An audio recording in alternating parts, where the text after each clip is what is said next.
Bueno, gracias por venir. Soy Jordi Carreño, arquitecto. Muchos ya me conocéis, pero bueno, hago una pequeña introducción. Primero, estudio Vila 13, es con el equipo con el que trabajamos y desarrollamos proyectos en Ibiza, fuera de Ibiza también, en otras circunstancias, en Malta ahora mismo. Pero bueno, esto es nuestro despacho. El equipo nuestro ahora mismo, que está compuesto, somos 6 personas, estamos en el estudio todos arquitectos y todos trabajamos a un nivel horizontal, todos en el mismo plan. La charla de hoy, que quiero explicar cómo ser creativo. Voy a explicar cuál es el proceso, cuál es el análisis y mi método y todo el proceso que llevamos cuando se hace un proyecto, cuando tienes que desarrollar una idea nueva, cuando tienes que enfrentarte a todos tus miedos y todo lo que ocurre, cómo se hace, cuál es el proceso y demostrar un poco que no existe una inspiración, sino que hay un método y que ese método existe y que se puede aplicar y que funciona. Entonces, toda la charla de hoy voy a intentar que sea sobre cómo es el proceso creativo, ¿no? Y en qué consiste ser creativo. En primer lugar, ¿cuáles son las herramientas, ¿no? ¿Qué es lo que hacemos para poder desarrollar el trabajo de un proceso creativo? Lo más importante es el cliente. Sin un buen cliente es muy complicado, entonces hay que saber gestionarlo y tener el vínculo adecuado con el cliente y tenerlo de tu lado. No es viable trabajar con un cliente que no esté de tu lado. Esa confianza es fundamental. En segundo lugar, tenemos tus alrededores y condicionantes. Creo que todos tenemos inputs externos permanentemente que nos afectan y entonces esos condicionantes que tenemos es lo que nos permite ser o no ser creativos. En tercer lugar, yo hablo siempre de un libro de ideas 2.0 o la bolsa de canicas o le pongo muchos nombres y es ese lugar donde almacenamos cuáles son las ideas que nos gustan desarrollar. Siempre tenemos una serie de ideas recurrentes, una serie de elementos que lo tenemos guardado. Yo me lo imagino como si tuviese una bolsa, cuando era pequeño, una bolsa con las canicas, ¿no? Y siempre meto la mano y elijo con la que quiero jugar, ¿no? Pues esas ideas, esos conceptos tienen que estar siempre ahí. Los puedes almacenar de una manera, los puedes tener de otra manera, pero siempre tiene que haber una serie de elementos a los que tienes que acudir permanentemente para poder desarrollarlos. Cuarto lugar, nunca renunciar a nuevas ideas, siempre hablar de alguien a quien vender esas ideas. Yo siempre hablo de que yo siempre intento elegir la canica adecuada para cada cliente y convencerle de que esa es la suya, ¿no? Entonces, eso no puedes renunciar a incorporar ideas nuevas, pero sí, porque siempre, en algún momento determinado, te vas a enfrentar a tener a alguien a quien poder venderle tu idea, ¿no? Identificar una rutina que te ponga en modo creativo. Eso es muy importante. Creo que todos tenemos nuestra propia rutina y a veces es difícil identificarla, a veces es difícil saber qué cosas tienes que hacer para ponerte en esa situación. Hay unos que yo en mi caso tengo que limpiar toda la mesa, no puedo trabajar, no puedo empezar un proyecto nuevo si no tengo la mesa limpia, si no antes he dormido bien o si hay una rutina a la que tengo que llegar. Esa rutina es muy importante. Entonces, creo que si no la identificamos, si no la analizamos, si nos vemos a nosotros mismos en ese proceso, no seremos nunca capaces de forma artificial colocarnos en la posición de iniciar un nuevo proyecto, ¿no? Entonces, la gente normalmente llega a esa situación a base de prueba y error, a base de estrés, de cansancio, de desarrollo, pero si tú eres capaz de identificarlo y de valorar qué tienes que hacer, pues cuando te toque, lo empiezas y dices, bueno, pues ahora me toca y haces toda la rutina hasta llegar al punto de inicio. Entonces, esa identificación de rutina es muy importante. Y luego digo que la cultura, la educación, la formación es el gran nicho donde nos nutrimos. Siempre estamos permanentemente buscando ideas nuevas en nuestra cultura, en nuestra educación, pero no es el único. Hay mucha gente que es capaz de sugestionarse de otras maneras, de otra forma, con viajes, con tal. Entonces, todo nutrirte de todas esas ideas que vayan llenando tu bolsa de canicas, pues es fundamental y también identificarlas, ¿vale? Estas son las herramientas que yo identifico como las más importantes. ¿Cómo se evalúa una idea nueva? Una idea nueva, para mí, en mi punto de vista, lo más importante es el equipo. Creo que una idea nueva tiene que siempre estar compartida, explicada entre todos y todo el mundo tiene que funcionar. Cómo elegir los inputs adecuados, es muy importante no dejarte influenciar por cosas que no son las adecuadas. Ahora hablaremos de los enemigos. El brainstorming creo que es el sistema mejor que se puede usar. Cómo controlarlo sin perder la esencia. Muchas veces el brainstorming se disparan, se empiezan a divagar, se dispersa. Tiene que haber un control del brainstorming, tiene que haber un equilibrio entre lo que la gente puede decir sin que sea una locura y que siga aportando a que la conversación se te pierda y ya no tenga efecto. Entonces, el controlar el brainstorming y tener siempre una línea de trabajo es muy importante. Como siempre, trabajo, trabajo, trabajo, eso es lo fundamental. Y lo que decía Picasso, la inspiración divina no existe, pero si existe, que me pille trabajando, ¿no? O sea, no hay un método claro, pero siempre empiezas y acabas trabajando. Entonces, toda la rutina, lo que estamos diciendo, el brainstorming, todo parte de dedicarle muchas horas, mucho trabajo, mucho esfuerzo para poder avanzar. La motivación. Lo que digo yo es que no existe unas buenas ideas sin una buena motivación. Es imposible crear nada nuevo si no estás ilusionado con ello. Motivación, ilusión, llámale como quieras. Creo que es muy importante partir de una posición personal siempre positiva de cara a lo que estás haciendo. Y los tres peores enemigos de las buenas ideas son siempre el dinero, el ego y el reconocimiento. Todas las buenas ideas van en contra del dinero, todas las buenas ideas alimentan el ego, lo cual es lo peor que te puede ocurrir, y todas las buenas ideas buscan un reconocimiento, lo cual tampoco es el camino. Entonces yo creo que si tenemos claro que no podemos dejar perturbar esas ideas con estos tres elementos, que podremos avanzar. Quinto, nunca ceder. ¿Cómo identificar los malos inputs? Es muy importante identificar las frases que llamamos nosotros las frases típicas. Para gustos colores, error. Este cliente tiene mucho gusto, es que mi mujer tiene mucho gusto, error. Eso es un error total. Nosotros llamamos clientes de acuerdo con una formación tipo revista Hola o Pinterest. Hay mucha gente que viene con, no, es que he visto esto, he visto lo otro. Tal. Tú tienes que identificar que esto va en contra de tus ideas. Al final eres tú el que tienes que aportar y no dejar que todo esto te influya. Que alguien te diga a mí no me gusta no es un motivo, no es una manera de explicar las cosas. No tienes nunca jamás ceder ante a mí un no me gusta o ante un para gustos colores o tal. Tus ideas son las que valen y tienes que identificar siempre las cosas negativas que te llegan para que no te agredan. Identificar quiénes te quieren menospreciar. No solamente son los malos inputs, sino también personas. Muchas veces aportas cosas que hay gente que de forma deliberada intenta reducirlas porque no le interesa que exista eso, por lo que sea. Tienes que estar siempre atento a identificar estas cosas. Y luego, cómo hacernos sentir a nosotros mismos que estamos, lo que digo, cabalgando la gran ola, ¿no? Identifica lo que te sugestiona. Es muy importante que siempre nosotros mismos nos sintamos que somos los que controlamos la idea, que somos el motor de la idea. No puede haber inputs exteriores que te desvíen de esa línea, ¿no? Entonces tienes que estar siempre sintiendo que estás en ese equilibrio inestable, que estás controlando la situación, pero que eres el motor de todo lo que ocurre, ¿no? Y por último, no existe un proyecto pequeño. Creo que siempre hay una opción para acabar de introducir o de colar o de producir y llevar a tu idea a ese punto. Y da igual si es en un gran proyecto, un hotel o en una maneta, una puerta. Al final siempre hay el nicho donde introducirlo. ¿Cómo no cometer errores? Para mí la manera de no cometer errores, lo más importante, el concepto equipo.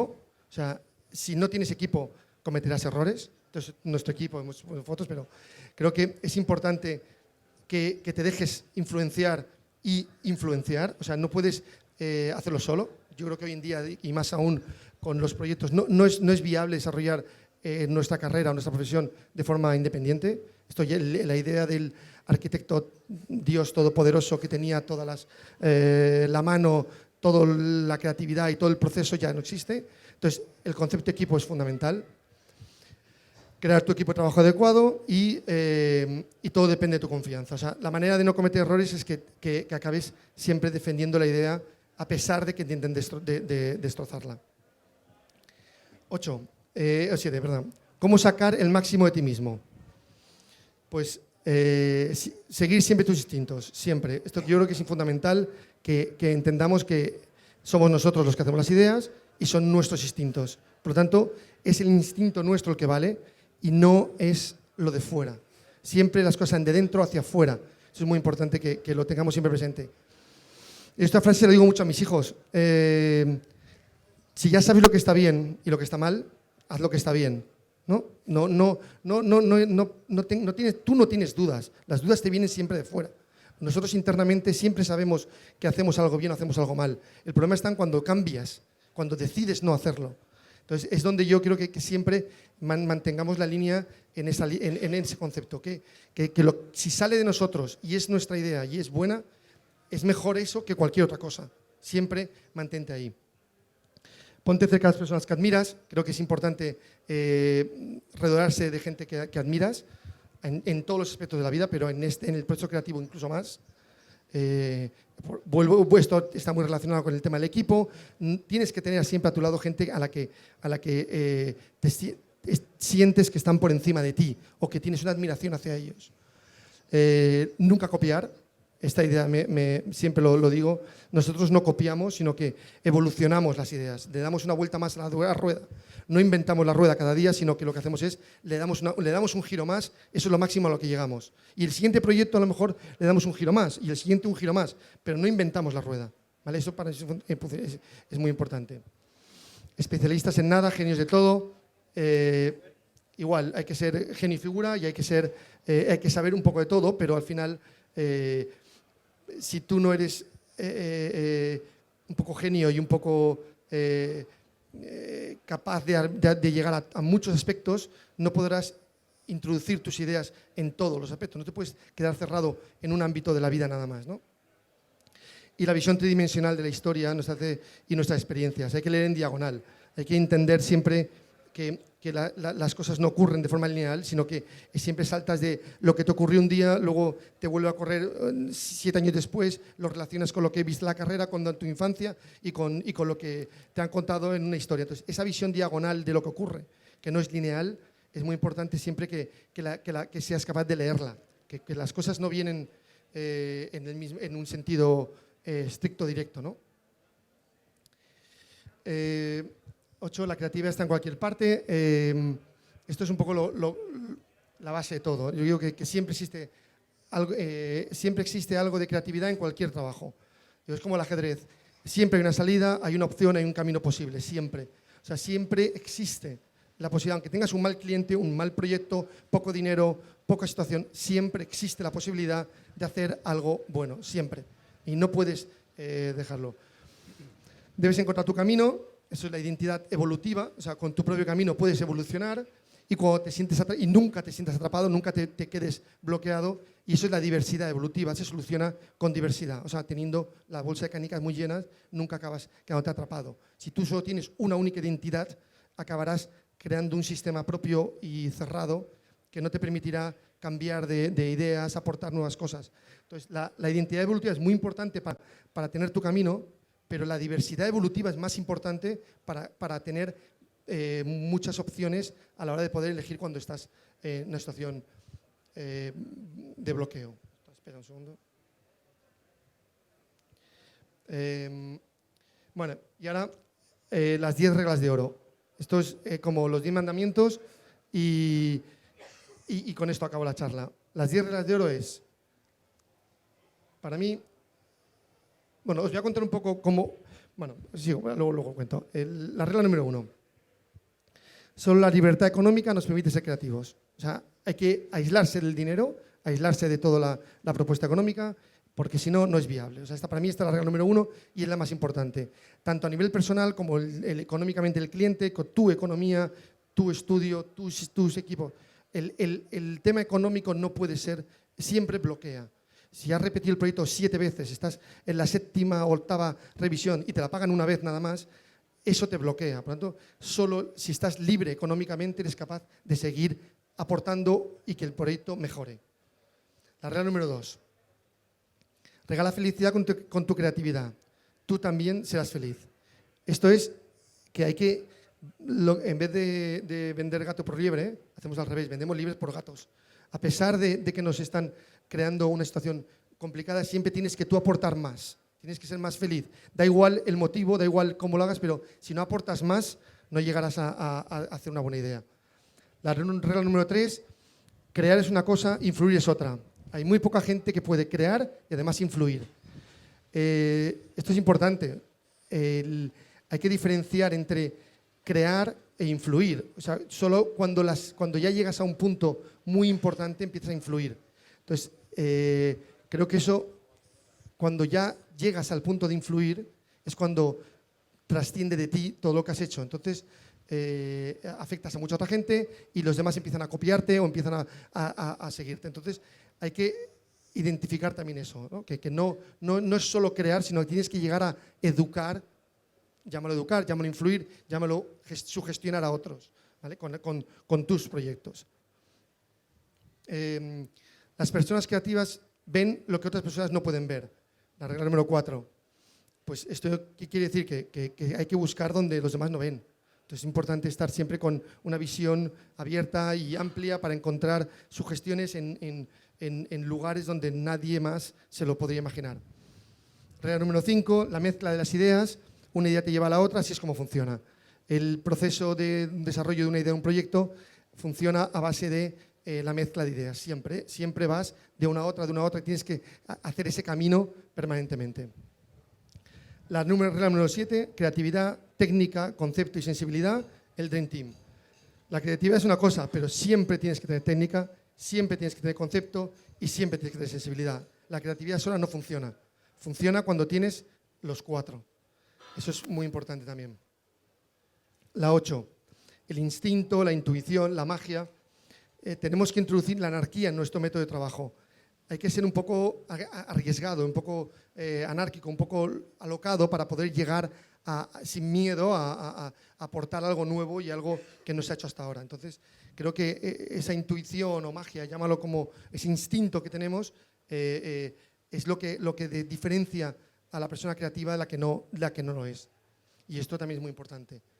La regla número 9, hay un momento en el que la creatividad deja de ser un trabajo y se convierte en parte de nuestra vida.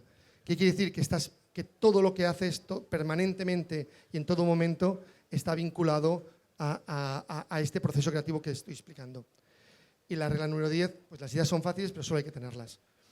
¿Qué quiere decir esto? Pues que al final hay un proceso, hay un método, pero al final alguien tiene que ser el que las aporta. Y los demás tienen que aceptarlas. O sea, yo creo que no hay otro camino más que proponer, arriesgar. Creo que y nos equivocamos, pero al final alguien tiene que estar ahí en primera línea haciéndolo. Bueno, luego voy a hacer un pequeño pase por algunos proyectos que hemos hecho nosotros, pero para que no sea todo teoría, pero que veáis algunas cosas. Bueno, proyectos que hemos trabajado, como Ushuaia, que muchos ya lo conocéis. HAI, también un proceso también muy interesante en cuanto a todo el proceso que hubo con el interior del HAI. Es un hotel en Fuerteventura, también que introducimos muchas ideas que teníamos en nuestra bolsa de canicas y las pusimos todas juntas en un lobby. Otra vez Ushuaia, el Montauk, el tema de los pajaritos volando, que venía de un tema mío de la infancia. Bueno, muchas cosas que siempre aparecen, que no sabes de dónde aparecen, por qué, pero tienen un desarrollo detrás que las hemos ido repitiendo durante muchos años. La idea.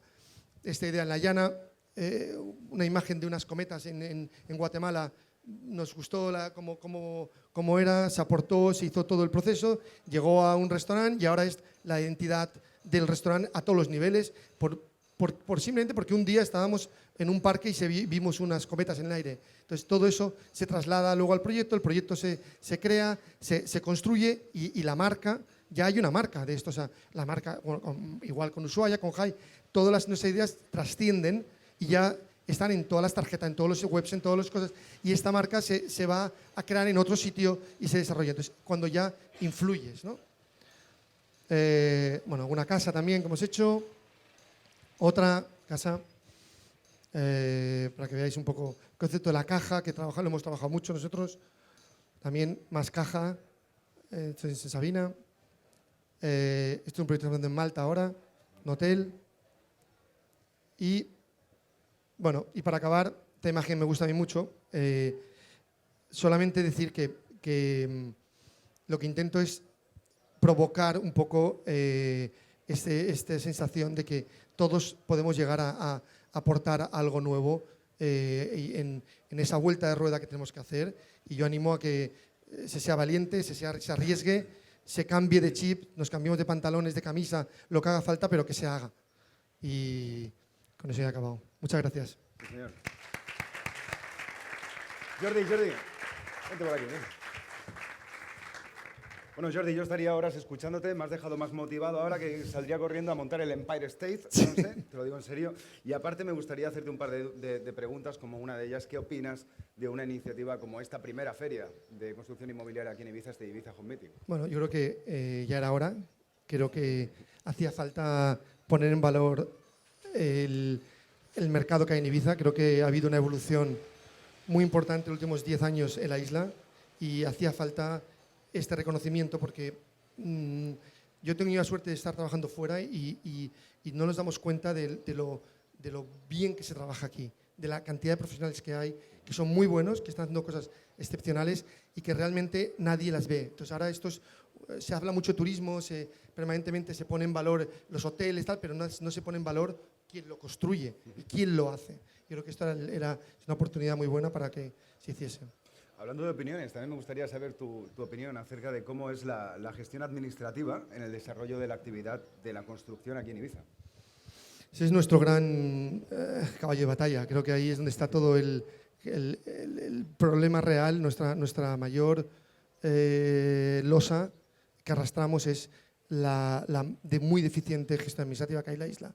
Si en algún momento llego a verlo, no sé si llegaré a verlo, eso cambia. Creo que esta isla podría ser un referente a nivel mundial en cuanto a lo que se puede hacer aquí, lo que hemos hecho aquí, lo que se hace aquí, que la administración nos bloquea permanentemente. ¿Qué soluciones propondrías en este caso? Hay muchas. La primera, un único consell con un único ayuntamiento y una única entidad de gestión urbanística. No puede haber la diversidad que hay, excesivamente multiplicidad de normativas y de puestos de trabajo dedicados a lo mismo. Yo unificaría todo. Para mí eso sería el primer paso y creo que llevamos muchos años reclamándolo desde el Colegio de Arquitectos, desde muchos sitios, pero hasta ahora nadie se atreve a decirlo con claridad. Y yo creo que es hora ya de que todo el mundo aquí lo diga. Nos lastra la administración. Por lo tanto, tienen que ponerse las pilas y hacer lo que tienen que hacer, que es unirse todos, hacer un único consell, con un único ayuntamiento en Ibiza, con una única normativa, para que todos avancemos a la vez, porque esto es un caos. Totalmente, vamos. Me gustaría también preguntarte cómo podemos mejorar la imagen de la profesión de arquitecto, evidentemente. Yo creo que ha mejorado mucho últimamente. La verdad es que cuando empecé a trabajar en Ibiza había una imagen un poco como de Dios Todopoderoso, lo que decía, y ahora ya toda la gente se ha colaborado. Para mejorarla creo que deberían realmente escuchar el sector de la construcción, que somos los primeros y los más interesados en que se hagan las cosas bien. Entonces, en la imagen del arquitecto siempre estamos como en contra de todo y eso no puede ser. Entonces, para mí, la manera de mejorarlo consiste en que se nos escuche más y se nos haga caso, porque realmente somos los más sufridores de todo el sistema. Y ya para terminar, por último, ¿por qué es tan importante la función de un arquitecto, diseñador en el contexto global de la isla de Ibiza como destino de calidad? Bueno, es lo que explica un poco antes. Se habla mucho hay miles de ferias turísticas hoteleras, miles de ferias habla de lo que se hace con el sector del ocio, de la noche en Ibiza, pero nadie habla de quién lo hace y por qué lo hace. ¿Quién es el que aporta las ideas? ¿Quién es el que aporta la creatividad para que luego la gente quiera venir y estar en esos hoteles o estar en esas casas? Creo que en Ibiza no se nos reconoce lo suficiente que la gran mayoría de lo bueno que ocurre aquí parte porque hay un montón de profesionales que nos dedicamos a hacer buenos restaurantes, buenos hoteles, buenos sitios, que se podría estar exportando todo lo que tenemos aquí fuera de la isla, igual que hay hoteleros que exportan fuera. Deberíamos estar exportando todo lo que se hace aquí también. Y creo que hay que reconocer que la calidad del turismo de la isla está muy vinculada a la calidad del proceso creativo que hay en esta isla y por eso es lo que somos lo que somos. Bien, pues nada más. Pediría un fuerte aplauso para Jordi Carreño de Estudio Vila 13. Gracias. Continuamos en unos minutos con más invitados. Saludo a los amigos que nos estáis viendo a través de internet, a través de las diferentes redes sociales, ya sea Instagram, Facebook. Y lo dicho, continuamos desde este Ibiza Home Meeting. Jordi, muchísimas gracias.